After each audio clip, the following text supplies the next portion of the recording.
when looking back over all of the many things that I have learned over this semester, it's really actually pretty difficult to pick out just one, but if I had to, I would say that I would want to focus on learning about the difference between how you present and how you are received.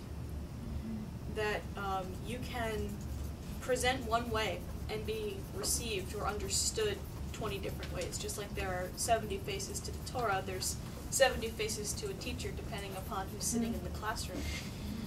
And I was thinking back on, during Mentorfest, there was the idea of Kabbalat Panim, like, and the notion that a teacher is really a guest in their student's mind. That in order to teach somebody, you have to be invited in. And that kind of leads to my question.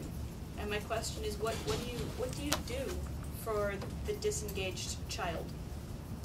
Like, what do you do for the kid that doesn't want to invite you in for whatever reason? Like, either because of what they're experiencing at home or because of their previous experiences with education. I feel like there's all kinds of strategies you can that you can use to deal with the child who's struggling but engaged. But there's not really, it's very, very difficult to take a child who's just like turned off, who's like close the door in your face and find a way to get to them. As we talked about now, going from what you learned to your question, where the seeds of the direction maybe some of the answer may come from, and this idea of what does it mean to be a guest? So if we see ourselves as guests, so what's a good guest, and how do guests get invited back? Maybe you get invited someplace the first time, but then return invitation. Yeah.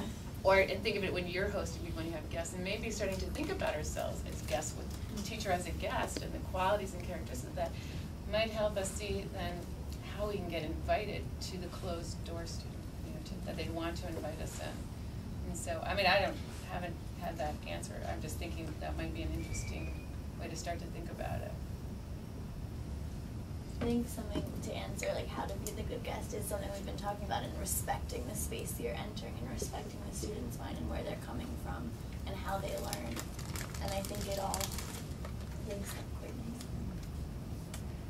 I'm remembering an article I read by Herbert Cole, who's a worthwhile person to read, Kohl, which I can actually Xerox for you, called I Will Not Learn From You. Mm-hmm. And it's really about that question. It just, I just feel like you're really onto something there. There is, I probably just should leave it at that and Xerox the article, but that's what it brought up for me.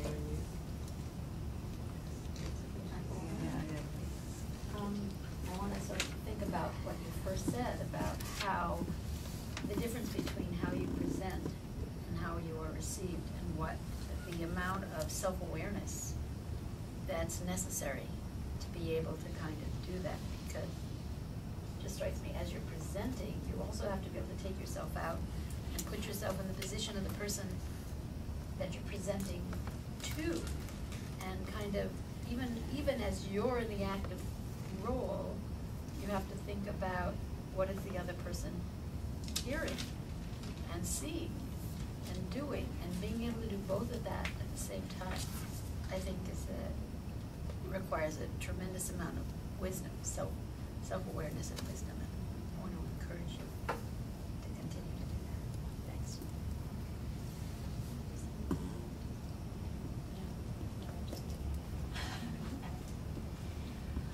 I just also, what you were saying, Linnea, made a connection for me with the thread we've had on active listening.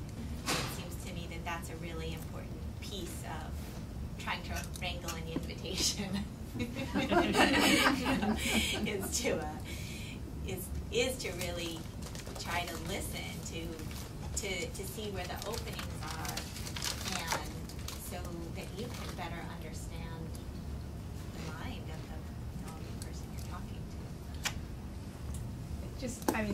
I'm also thinking as a way of foreshadowing, one of the things that you'll be doing in the early fall semester is a child study, an investigation of a child, and you might choose in your classroom to do that with a child who seems to have the door closed. I mean, it's really a great opportunity to try to see the world through a child's eyes and to construct a rounded picture. I mean, this will come up soon, but that might be a chance to get some insights into this very important question that you're raising.